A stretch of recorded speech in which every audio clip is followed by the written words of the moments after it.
अस्सलामुअलैकुम, this is Abdul Razzaq and you are watching my channel Kashan services academy. आज की इस वीडियो में हम बात करेंगे कि जो लेक्चरर्स की पीपीएससी के ज़रिए पंजाब में 2451 भर्तियाँ रिलीज़ हुई हैं, उनके लिए आपने अप्लाई कैसे करना है। इसके अलावा ये वीडियो उन लोगों के लिए भी कारआमद है जो किसी भी पोस्ट के लिए अप्लाई करना चाहते हैं, जो पंजाब पब्लिक सर्विस कमीशन के थ्रू जो है वो एडवर्टाइज हुई है। तो पीपीएससी में ऑनलाइन अप्लाई होता है। और चलें, इससे पहले मैं आपको बता दूं कि लेक्चरर की जो भर्तियां हैं 2451, उनका आज ऐड जो है वो आ चुका है अखबार में, और उसमें फीमेल लेक्चरर की 1435 और मेल लेक्चरर्स की 1016 वैकेंसियां हैं। एडवर्टीजमेंट का नंबर है 24/20 और अप्लाई करने की आखिरी तारीख है 8 सितंबर 2020। तो चलें, अब हम चलते हैं आगे कि आपने इस लेक्चरर की भर्ती के लिए या पीपीएससी की किसी भी भर्ती के लिए आपने अप्लाई कैसे करना है।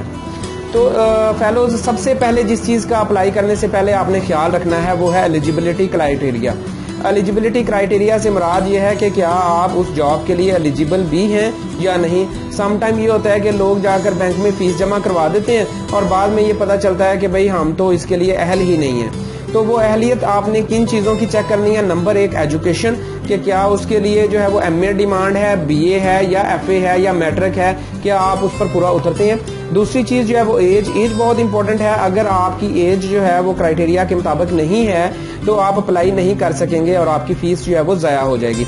इसलिए आप एज चेक करें कि उस जॉब के लिए जो एज उन लोगों ने मांगी है, पीपीएससी ने मांगी है एज, वो एज कितनी है, क्या आप उस एज में फॉल करते हैं। और नेक्स्ट चीज़ है एक्सपीरियंस। कुछ जॉब्स के लिए एक्सपीरियंस डिमांड होता है, तो उसके लिए आपने ये देखना है कि क्या वो एक्सपीरियंस आपके पास है।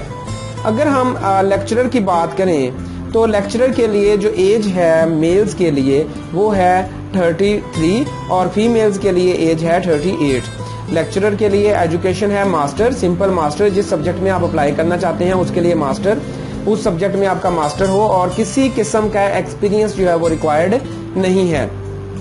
जो लोग एमए इंग्लिश हैं और 3rd डिवीजन हैं, वो लोग जो हैं वो अगर उनके पास डिप्लोमा टेफल है और उनके पास एमए 3rd डिवीजन है तो वो लोग भी अप्लाई कर सकते हैं। बाकी तमाम लोगों के लिए मास्टर जो है वो 2nd division, at least 2nd division वो चाहिए। अच्छा, इसके बाद आपने देखना है एडवर्टीजमेंट में कि टेस्ट की वेटेज क्या है, मतलब टेस्ट में डिफरेंट मार्क्स जो हैं उनको कैसे डिस्ट्रीब्यूट किया गया है। अगर हम लेक्चरर की बात करें तो उसमें 80% जो टेस्ट का है 80 एमसीक्यूज वो आएंगे आपके सब्जेक्ट में से और 20 आएंगे जीके में से। इसके ऊपर अलहदा से मेरी वीडियोस मौजूद हैं, वो आप जाकर देख सकते हैं कि जीके में से कैसे कैसे सवालात जो हैं वो आएंगे। इसके बाद आगे हम मूव करते हैं, हम देखते हैं कि एलिजिबिलिटी क्राइटेरिया हमने देखा, हम देखते हैं कि अप्लाई कैसे करना है।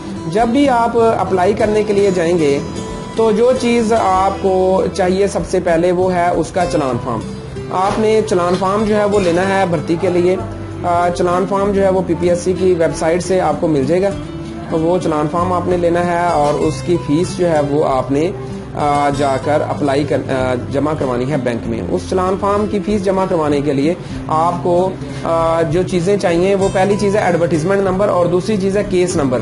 ये 2 बातें आपको पता होंगी तो आप उसकी फ़ीस जो है वो जमा करवा सकेंगे। तो चलान फार्म आपने कंप्यूटर से प्रिंट निकालना है। चलान फार्म मुख्तलिफ फ़ोटो स्टेट की शॉप्स जो हैं वहाँ से भी मिल सकता है, पीपीएससी की वेबसाइट से भी मिल जाता है।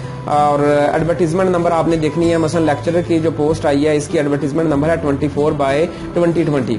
तो ये चलान फार्म के ऊपर आप लिखेंगे। उसके बाद एक एडवर्टीजमेंट में जो 24 नंबर एडवर्टीजमेंट आई है उस एक एडवर्टीजमेंट में बहुत सारी जॉब्स होती हैं, तो हर जॉब के लिए एक अलग से केस नंबर लगा होता है। तो ये केस नंबर भी आपके पास होगा और ये केस नंबर आप चलान फार्म के ऊपर लिखेंगे तो बैंक में आपकी फ़ीस जो है वो जमा होगी। तो बैंक में आपकी फ़ीस जमा होगी तो इसके बाद आगे काम जो है वो स्टार्ट होगा। तो सबसे पहला काम जो है वो बैंक में फ़ीस जमा करवाना है। बैंक में फ़ीस जमा करवाने के लिए आपको एडवर्टीजमेंट नंबर और केस नंबर का पता होना चाहिए। अगर आप खुद जो है वो अप्लाई करते हैं देन भी आपको इन चीज़ों की ज़रूरत है, और अगर आप इंटरनेट कैफ़े पर जाते हैं तो तब भी आपको इन चीज़ों की ज़रूरत जो है वो पड़ेगी। तो ये आपको ओरिजिनल इश्तिहार से पता चलेगा कि एडवर्टीजमेंट नंबर क्या है और केस नंबर क्या है। आपने अब चलान फॉर्म ले लिया, आपने उसके ऊपर एडवर्टीजमेंट नंबर डाल दिया, केस नंबर डाल दिया, फीस जो है वो आप वहाँ पर लिखी होती है एडवर्टीजमेंट के ऊपर कि कितनी फीस जमा करवानी है। वो पीपीएससी के अमूमन जो टेस्ट होते हैं उनकी फीस होती है 600 रुपये। वो आपने बैंक में जाकर जमा करवा दी। अब आपने आगे क्या करना है, आगे जो चीज़ें जो हैं ऑनलाइन अप्लाई करने के लिए वो आपको चाहिए वो है कि आपके पास आपके आईडी कार्ड की स्कैन कॉपी हो, आपके पास आपकी पिक्चर जो एक तस्वीर है उसकी स्कैन कॉपी हो, और आपके पास जो आपने फीस जमा करवाई है, चलान फॉर्म जो आपने जमा करवाया उसकी स्कैन कॉपी हो। तो ये 3 स्कैन कॉपीज जो हैं ये आपके पास होंगी तो फर्दर अप्लाई होगा। ये स्कैन कॉपीज आपने कैसे करनी है, ये आप अपने मोबाइल से सिंपली कर सकते हैं या आप इंटरनेट कैफे से स्कैनर से स्कैन करवा सकते हैं। याद रखें कि जो आपका आईडी कार्ड, पिक्चर या बैंक रसीद की कॉपी है उसका वॉल्यूम जो है वो 25 KB से कम होना चाहिए। तो तस्वीर का वॉल्यूम जो है वो 25 KB से कम कैसे करना है वो भी मैं कोशिश करूंगा कि आपको इसी वीडियो में समझा दूं, क्योंकि अगर उसका वॉल्यूम जो है 25 KB से ज़्यादा होगा तो वो पीपीएससी की वेबसाइट पर अपलोड नहीं होगी। नेक्स्ट जो चीज़ अप्लाई करने के लिए चाहिए वो है आपका ईमेल एड्रेस। आपके पास एक ईमेल एड्रेस जो है वो होना चाहिए। अगर आप नेट कैफे पर भी जाते हैं तो वो आपसे ईमेल एड्रेस मांगेंगे तो आपको अप्लाई करवाएंगे। उस ईमेल के ऊपर आपका लेटर आएगा, आपका रिजल्ट आएगा, इसलिए वो आपका एक वैलिड अपना ईमेल एड्रेस आपके पास होना चाहिए। नेक्स्ट जो चीज़ है वो अप्लाई करने के लिए वो है फ़ोन नंबर। आपके पास एक फ़ोन नंबर होना चाहिए और वो फ़ोन नंबर ऐसा हो कि जो किसी दूसरे नेटवर्क पर कन्वर्ट ना हो। अगर वो फ़ोन नंबर जो है वो किसी दूसरे नेटवर्क पर कन्वर्ट होगा तो उससे आपकी जो है वो आपको हो सकता है कि पीपीएससी में आपको मैसेज ना आए। तो इसलिए आपका जो फ़ोन नंबर है वो वैलिड फ़ोन नंबर होना चाहिए और वो किसी और जो है उसके ऊपर जो है वो कन्वर्ट ना हो। जी ये देखें, ये पिक्चर लेट से मैंने एक पिक्चर आपके सामने लगाई है। तो इस पिक्चर को हम सबसे पहले देखते हैं कि इसका साइज़ जो है वो क्या है। तो ये पिक्चर देखें कि ये आपके सामने जो है ये पिक्चर मौजूद है। जी इस पिक्चर को अगर आपने इसके साइज़ को कम करना है तो सिंपली सबसे पहले आपने इसकी प्रॉपर्टीज़ में जाना है और इसकी प्रॉपर्टीज़ में जाकर आपने देखना ये है कि इसका पहले जो है वो साइज़ जो है वो कितना है। तो जो पहले उसका साइज़ होगा उस साइज़ को आपने पेंट में खोलना है। पेंट में खोलने के बाद आपने उसको रीसाइज करना है। लेट्स से ये देखें, ये आपके सामने पिक्चर पड़ी है, इसका मैं साइज चेक करता हूँ, इसकी प्रॉपर्टीज़ में जाता हूँ। प्रॉपर्टीज़ में इसका साइज जो है वो हम देखते हैं। तो ये देखें इसका साइज जो है वो 73 KB आ रहा है। तो इसको हम जब करेंगे, इसको हम रीसाइज करेंगे। और दूसरा ये है कि ये जो है पिक्चर ये जेपीजी फॉर्मेट में होनी चाहिए। जेपीजी फॉर्मेट में होगी तो ये पिक्चर आपकी अपलोड होगी। अब हम इसको अगर रीसाइज करें तो हम इसको खोलेंगे पेंट में। ये प्रॉपर्टीज में आप गए, आप जाकर इसको करेंगे ओपन विद पेंट आप करेंगे। जब पेंट में आप खोलेंगे तो ये इस तरीके से आपके सामने जो है ये ओपन होगी। मैं आपको स्क्रीन रिकॉर्डिंग का साइज अगर बड़ा हो जाए, जी ये देखें ये यहाँ पर ओपन हुई है पेंट में। ये स्क्रीन रिकॉर्डिंग जो है वो साइज इसका कम है तो आपको ये छोटा सा नजर आ रहा है। बहरहाल ये देखें यहाँ पर ये ऑप्शन है रीसाइज का। रीसाइज पर आप क्लिक करेंगे, ये आपके सामने ऑप्शन आता है 100 200। इसको आप कम कर दें, आप इसको 50 कर दें तो मतलब इसका साइज जो है वो आधा रह जाएगा। 73 अगर इसका साइज पहले है तो ये आधा रह जाएगा, तो ये 35 हो जाएगा। हम इसलिए इसको 50 नहीं करते, हम मजीद कम करते हैं, हम इसको 30 कर देते हैं।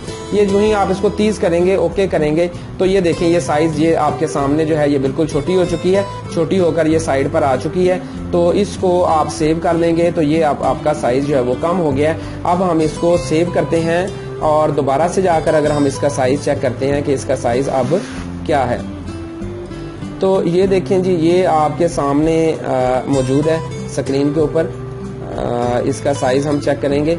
ये देखें ये पिक्चर थी हमारी, ये मौजूद है। इसका साइज हम चेक करते हैं और इसकी हम प्रॉपर्टीज देखेंगे। प्रॉपर्टीज में इसका साइज आएगा। ये देखें अब इसका साइज कितना आ गया है 32 KB। तो अब भी इसका साइज ज्यादा है, हमें चाहिए 25 KB या इससे कम। तो अब दोबारा से इसको पेंट में खोलें, जैसे पहले 73 से ये 32 पर आ गया, दोबारा जाकर इसका कुछ साइज जो है वो आप कम कर दें तो ये मजीद कम हो जाएगी, ये 25 से नीचे आ जाएगी। तो ऐसे ही जिसको आपने साइज छोटा करना है उसको पेंट में खोलें और रीसाइज में जाकर आप उसको कम कर दें तो वो कम हो जाएगा। तो ये था टोटल तरीका कि आपने अप्लाई कैसे करना है, आपको अप्लाई करने के लिए किन किन चीज़ कौन कौन सी ऐसी चीज़ें हैं जो पहले आपके पास हों तो आपका अप्लाई होगा। अगर वीडियो पसंद आ जाए तो इसको अपने दोस्तों के साथ शेयर करें और नए आने वाले लोग चैनल को सब्सक्राइब कर दें। शुक्रिया, अल्लाह हाफिज़।